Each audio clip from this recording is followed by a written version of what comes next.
আজকের এপিসোডটি হলো, আপনারা কি রকম ছোট পজিশনে দাঁড়িয়ে আছেন, আপনি এখনো কেন সফল হতে পারেননি, আপনাকে এখন কি করতে হবে, আপনি এখন কি করবেন, সেটা যদি জানতে চান এখনই কমেন্টে লিখুন। আপনার যদি মনে হয় আপনি অনেকটা পিছিয়ে আছেন, দুনিয়া আপনার থেকে অনেকটা এগিয়ে চলে গেছে, তাহলে আপনি এখন কি করবেন, আপনি শুরু কিভাবে করবেন, আপনি স্টার্ট কিভাবে করবেন। ছোট ছোট পরিশ্রম আপনাকে নিয়ে যাবে অনেক দূরে। আপনাকে একটা উদাহরণ বলি, একটা জঙ্গলে ভয়াবহ আগুন ধরে গেছে, সেখানে কাক আর এক চিড়িয়া আগুন দেখতে না পেরে সে ঠোঁটের মধ্যে করে জল নিয়ে যায়, আগুন নেবাচ্ছে, আর সেই জিনিসটা কাক দাঁড়িয়ে দাঁড়িয়ে হাসতেছে আর দেখতেছে আর মজা নিচ্ছে। কাক বলছে তোমার এক ফোঁটা জল দিয়ে কি বনের আগুন নিভে যাবে? চিড়িয়া বলছে নিভবে কিনা আমি জানি না, কিন্তু যেদিন ইতিহাস লেখা হবে সেদিন আমার নাম থাকবে আগুন নেবানো বলে, তোমার নাম থাকবে তামাশা দেখার বলে। যে লোক তামাশা দেখে সে বিনাশ হয়ে যায়। লিজেন্ডার আর সাধারণ মানুষের মধ্যে তফাৎ কি? লিজেন্ডার আর সাধারণ মানুষের মধ্যে তফাৎ হলো সাধারণ অল্প একটু, সেটি হচ্ছে কনসিস্টেন্সি।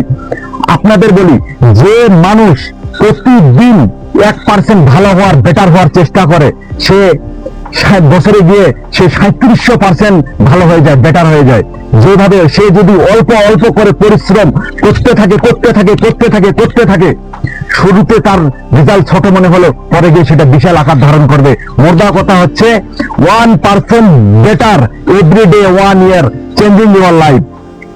আবার কেউ 1% বেটারের জায়গায় সে খারাপের দিকে চলে যায়, সে বছরের শেষের দিকে জিরো হয়ে যাবে, সে মাইনাসের দিকে চলে যাবে, সে ধ্বংস হয়ে যাবে, সে নিচে হয়ে যাবে, সে বিনাশ হয়ে যাবে। আপনাদেরকে বলি, অল্প টাকা জমিয়ে আপনি কোটিপতি হতে পারবেন না, কিন্তু অল্প টাকা যদি আপনি লম্বা সময় ধরে জমান, তাহলে আপনি নিশ্চয়ই কোটিপতি হতে পারেন। আপনাদের আজকে বলি, দশরথ মাঝির মুভিকে দেখেছেন? 1959 সালে একটা হিস্ট্রি তুলে ধরা হয়েছে। দশরথ মাঝি তার স্ত্রীকে নিয়ে এই কাহিনী শুরু হয়েছে। তার স্ত্রীর নাম ছিল ফাল্গুনী। এই ফাল্গুনীকে দশরথ মাঝি এতটা পিয়ার করতেন, এতটা মহব্বত করতেন, এত ভালোবাসতেন, জীবনের থেকে সে বেশি ভালোবাসত।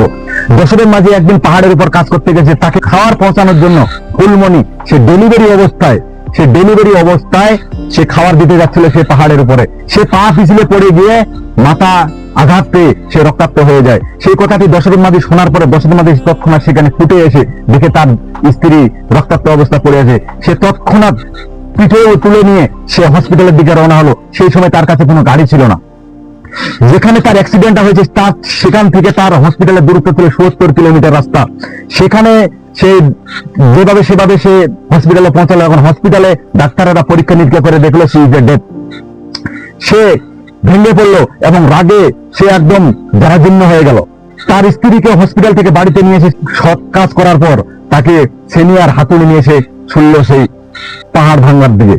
সে একটা একটা হাতুড়ি দিয়ে সে পাহাড় ভাঙবে, সে পাহাড় ভাঙার জন্য চলে গেল। সে কি রকম পাগলপান, সে কি রকম পাগলামি শুরু করলো। সে লাগাতার অল্প অল্প করে ভাঙতে 22 বছর ধরে ভাঙতে সে 15 কিলোমিটার রাস্তা একটা বানিয়ে ফেলেছে। 9 মিটার চওড়া এবং 15 কিলোমিটার লম্বা একটা রাস্তা বানিয়ে ফেলেছে, যেটি পাহাড়ের উপর। আপনার দশরথ মাঝির কথা বলছি, দশরথ মাঝির কথা, আপনার দশরথ মাঝি যে আপনার কাহিনী বললাম, আপনাকে শোনার জন্য বলেনি, আপনাকে ইমপ্লিমেন্ট করার জন্য বলছি, আপনার মাথার মধ্যে বসানোর জন্য বলেছি, আপনার বুদ্ধির মধ্যে বসানোর জন্য বলছি। দশরথ মাঝি কিরকম পাগল পান ছিলেন, দশরথ মাঝি কিরকম পাগল পান করে সে একটা ওয়ার্ল্ড রেকর্ড বানিয়ে ফেলেছে। সে পাহাড় ভেঙে একটা রাস্তা বানিয়ে ফেলেছে। যে রাস্তা 70-55 কিলোমিটার রাস্তা সে 15 কিলোমিটার বানিয়ে ফেলেছে। সেরকম পাগল পান হতে হবে। আপনাকে সাকসেসফুল হতে হলে আপনাকে দশরথ মাঝির মতন পাগল পান বানাতে হবে। আপনার মগজের মধ্যে দশরথ মাঝির কাহিনী ঢোকাতে হবে, আপনার বুদ্ধির মধ্যে দশরথ মাঝির কাহিনী ঢোকাতে হবে। আপনাকে এটা শোনার জন্য বলছি না, আপনাকে এটা ইমপ্লিমেন্ট করার জন্য বলছি। দশরথ মাঝির একটা মডেল ডায়লগ আছে, জব তক তড়েঙ্গে নেই তব তক ছোড়েঙ্গে নেই। আপনি যে কাজ করবেন জব তক তড়েঙ্গে নেই তব তক ছোড়েঙ্গে নেই, এটা ওয়াদা করতে হবে আপনাদেরকে। দশরথ মাঝির মতো আপনাকে পাগল পান নিয়ে রাস্তা চলতে শুরু করতে হবে। আমাদের সাধারণ মানুষ, আমরা সাধারণ মানুষ, আমাদের বেশিরভাগ যুবক জেনারেশনদের কথা বলছি, আমাদের বেশিরভাগ যুবক জেনারেশন সাধারণ মানুষ, তারা রাতারাতি ধনী হতে চায়। তারা রাতারাতি ধনী হতে গিয়ে তারা স্টক মার্কেটে ইনভেস্ট করে। আপনাদেরকে বলছি, স্টক মার্কেটে আপনাকে রাতারাতি ধনী বানাতে পারবে কিনা সেটা জানি না, কিন্তু আপনাকে রাতারাতি গরিব বানাতে পারবে, এটা 100% শিওর। আপনাকে বলি, থমাস এডিসন 3000 থিওরি অ্যাপ্লাই করে সে 10,000 বার ফেল হয়েছে, বাল্ব নির্মাণ করেছেন। তাকে প্রশ্ন করেছে যে আপনি যে এতবার ফেল হয়েছেন আপনার কি রকম মনে হয়? সে বলে আমি একবারও ফেল করিনি। সে থমাস এডিসন বলে আমি একবারও ফেল করিনি, আমি 9বারে ফেল করেছি। আমি নতুন কিছু না কিছু শিখতে পেরেছি। আমার যখন আমি যে থিওরি অ্যাপ্লাই করেছি সেই থিওরিতে গিয়ে আমি দেখছি এই থিওরি দিয়ে বাল্ব বানানো যাবে না। এরকম থিওরি চেঞ্জ করতে 10,000 ফেল হওয়ার পর আমি বাল্ব নির্মাণ করেছি। থমাস এডিসন 10,000 বার ফেলিয়ার হওয়ার পরও সে বাল্ব নির্মাণ সে কাজ ছেড়ে দেয়নি। আপনাদের যুবক জেনারেশনের মধ্যে এরকম একটা সিচুয়েশন চলে আসতেছে, তারা মাঝ রাস্তায় কাজ ছেড়ে দিয়ে বসে থাকতেছে, তারা কোম্পানি চেঞ্জ করে দিচ্ছে, তারা চাকরি ছেড়ে দিচ্ছে, তারা অন্য চাকরিতে ঢুকতেছে, তারা অন্য কোম্পানিতে ঢুকতেছে। না, এটা আপনার করায় বিলকুল যাবে না, আপনাকে এটা করা যাবে না। আপনি যখন সমস্যায় পড়বেন তখন আপনি তরিকা চেঞ্জ করে দেন।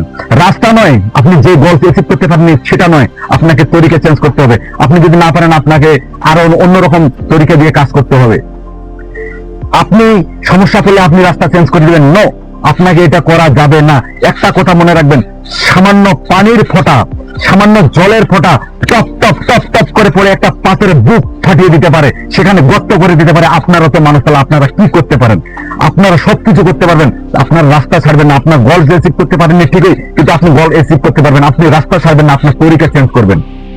আপনার রাস্তা ঠিকই আছে, আপনার গোলস ঠিকই আছে, আপনি যে কাজ করছেন ঠিকই আছে, আপনি বিশ রাস্তার মধ্যে ছাড়ে দিবেন না। এটা আমাদের বেশিরভাগ যুবকরা করে থাকতেছে, এটা আপনারা করবেন না। আপনাদের কাছে বিশেষ অনুরোধ, আপনি জলের মতো টপ টপ করে যদি এক ফোঁটা করে পাথরের বুক ফাটিয়ে দিতে পারে, আপনারা হচ্ছেন মানুষ, আপনারা কি করতে পারেন সেটা একটু ভাবুন। আপনাদেরকে এই মোটিভেশন আজকে আমি দিয়ে যাচ্ছি, আগামীতে নিয়ে আসবো আরো একটা ভয়ঙ্কর মোটিভেশন। আপনাদেরকে বলি, প্রতিটা যুবককে আমি নিয়ে যেতে চাই অনেক দূরে। আমরা যেতে চাই সবাই সফল হয়ে এই দুনিয়াতে বাঁচতে চাই।